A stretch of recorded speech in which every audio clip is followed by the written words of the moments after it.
Hello, hello, hello. How you all doing? So, three topics today are going to be Goddammit Israel, Goddammit Texas, and Jesse James. Sorry, Nintendo couples, namely Jesse and James versus Peach and Luigi. No, sorry, Peach and Mario. Spoilers. So it's gonna do it. So Goddammit Israel. Like full disclosure, I am very pro Israel. I think Jewish people have contributed more than any other people on the planet to human civilization. I'm not anti-Semitic at all. Um, I think that it's just a fantastic group in general. That said, what the hell is well? What are you doing? You're supposed. I mean, what are you doing? What exactly are you doing? You're occupying Gaza. How is that going to work out for you? Answer: It's not. Um, it's just going to be a quagmire, and it doesn't make it makes you look terrible. Like all of us here who are trying to defend you against like accusations and stuff. Yes, this makes it basically impossible to do so. Um, it basically makes it impossible to defend you publicly. And why would you do that? Furthermore, there's only one group on the planet that actually has the means and wherewithal and desire to help you. It's not the far right. It's not the center left. It's not the far left. It's not Europeans. It's not the Japanese. It's nobody else except for center right Republicans. And you are screwing us really, really badly. Trump had a campaign promise to end the war in the Middle East between Israel and Gaza, and you screwed him out of it. Why? What are you gaining? What have you actually gained from your obstinance? What have you actually gained by stabbing all of us in the back, your supporters in the back? What have you gained over the past 6 months? Like, honestly, what have you won? Nothing. You have won nothing by doing this. You accidentally bombed a Catholic church. Do you think that gets Catholics on your side? It doesn't. Do you think it gets Christians on your side? It's just stop it. Like, I get if you want to have a 10-mile demilitarized zone between Israel and Gaza. That's probably what you should have set up from the beginning. And you should have been very ruthless about it, much more ruthless than you actually were. That's the answer. And oh yeah, and yeah, have permanent guard duty. Build a big old wall between your area and the Gazan area. It would be expensive, but less expensive than the stuff you're doing now. Less expensive than occupying Gaza. Less expensive than having the entire world hate you more than they do now. What the hell are you doing, Israel? I mean, come on. Like, I know war isn't just about PR, but yes, actually it is. Modern war is about absolutely PR, and you are losing to a bunch of people, but to a bunch of idiots on PR. Like, what are you doing? Um, and I wouldn't be this upset about it if it was just you. Because okay, you got to make your own decisions for your country. You're making things very, very difficult for anybody who might support you. Why? What are you gaining? If this issue leads Republicans to lose in the midterms or in the next elections, you guys are getting no help. None. Nada. Zilch. You're not getting any help from the Dems. They have a whole revolution happening on their flanks that's basically anti-Israel, anti-Zionist. They hate you. They hate you a lot. Republicans are like not as against you. The center right vaguely supports you. The far right just wants to be rid of you, but they don't actually hate you. They just want not to help you. And I don't get what you're doing. I really don't get what you guys are doing. You're not being smart. Definitely not being smart. And is it gonna work? No. Nobody thinks this is gonna work. Um, Nobody at all. I think that Netanyahu just wants the war to go on because he knows that he's probably going to face some charges when he eventually has to leave office. So he has to keep this going. I honestly think that that's the only explanation I can think of that actually makes sense. So, God damn it, Israel, stop this stuff. do whatever you got to do to have a demilitarized zone or whatever. Don't do this, please. Next topic. Goddamn it, Texas. This is turning into a Grind My Gears podcast. If you remember the Family Guy sketch. Basically, what's happening in Texas. Basically, Texas, like 5 years ago, passed a redistricting law. It had to go through a million court hearings and everything, and got sued out the bejesus out of it. And eventually it got through, and that's like now. So the net would be that Texas would get 5 additional House seats, which might be crucial for Republicans to keep the House nationwide. 5 is not a small number. And so people go back and forth about, oh, it's bad to have, it's gerrymandering. It's like, yeah, it is. And every Democrat state and every Republican state does it. That's just how it works. And it might backfire, honestly, if like there's a Democratic version in Texas, it could backfire. It's probably not going to backfire 5 seats, but it might backfire a seat or two. Maryland, my state, is 13%. We have 12.5% representation by House seat. We have 1 Republican rep and 7 Democrat reps. And guess what percentage Republican we are? About 30%, give or take. So we're underrepresented in the House seats by about a seat. Out of 8. That's not a small number. And if you see how gerrymandered it is, it's like I'm here represented by like Baltimore. Do I look like a Baltimorean? No. Then you have the same situations happening. Like apparently there's no Republican House seat north of New York.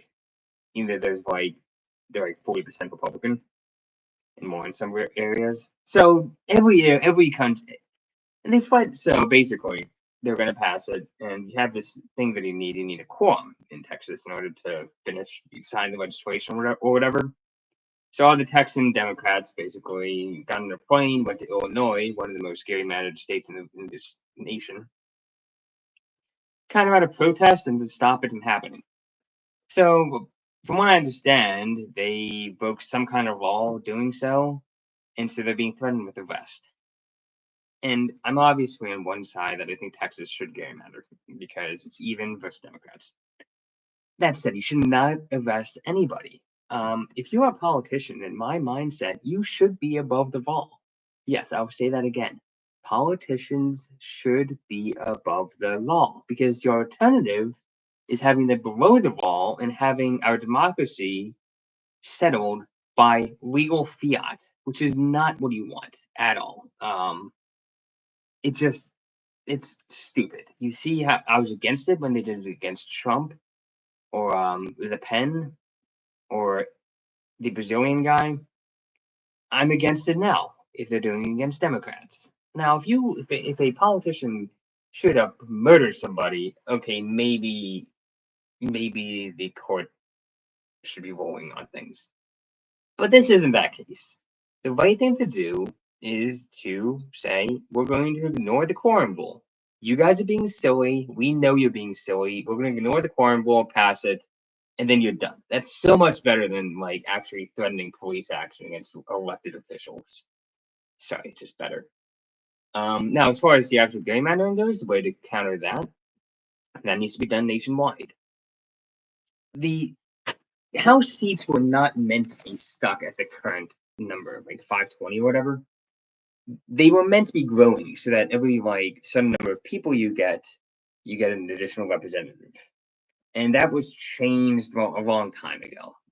And so now, instead of a rep representing a set number of people, it's so much more variable. Plus the fact that we used to have like everybody living in countrysides. So there's some people live in cities, but it wasn't that different.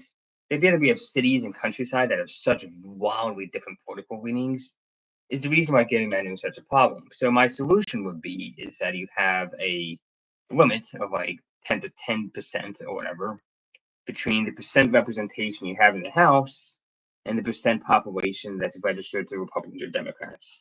So if you have a 60% Republican state, your representation is capped at 70% of the House reps. Or if you have Democrats have 70% of the population, they're capped at 80% representation.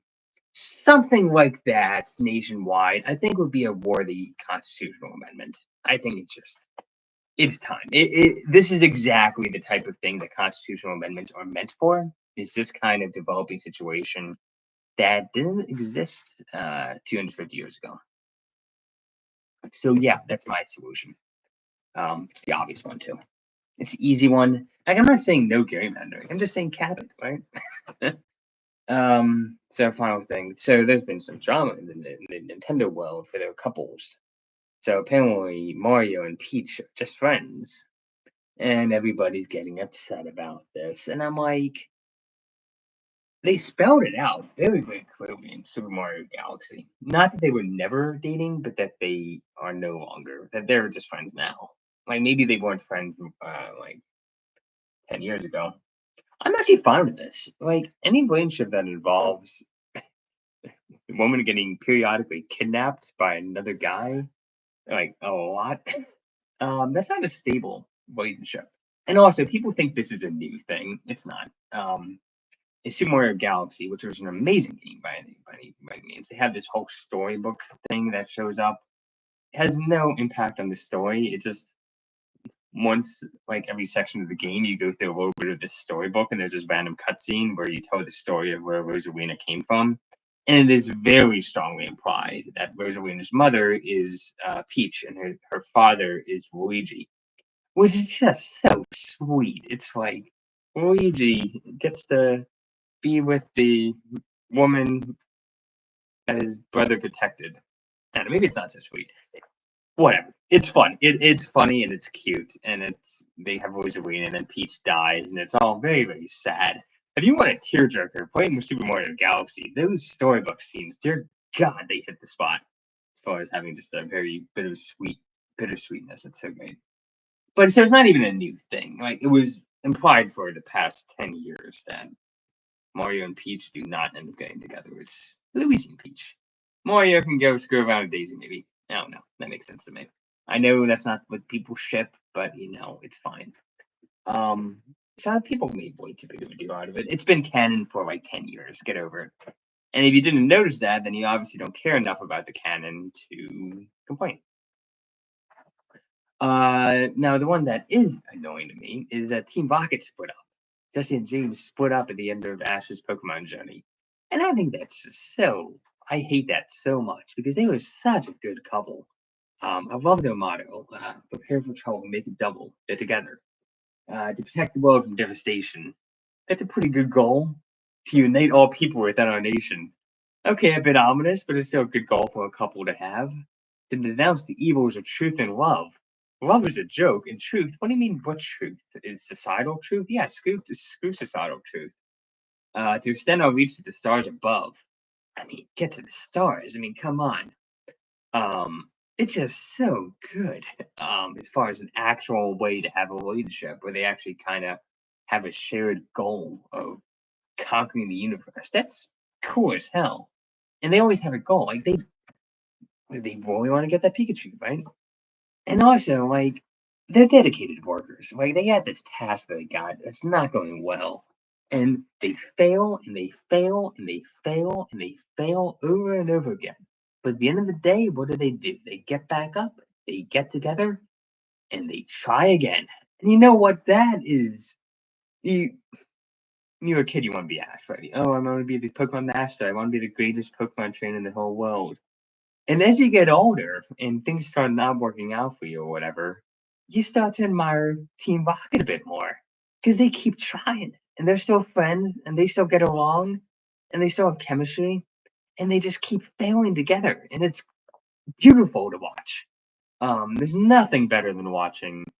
Like it's funny, you become the villains of the children's shows, and people are like, "Oh, I'm now cynical and mean, and everything's depressing." It's like, no, there's so much more beauty in it. People failing and trying and not quite making it than perpetual success.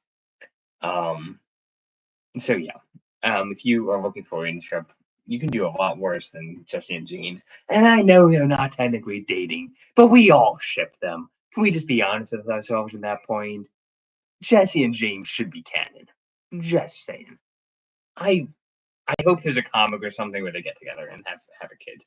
That would be so. That would be so wholesome. Anyway, yeah, that's right. I had to end it there, but whatever. All right, cheers.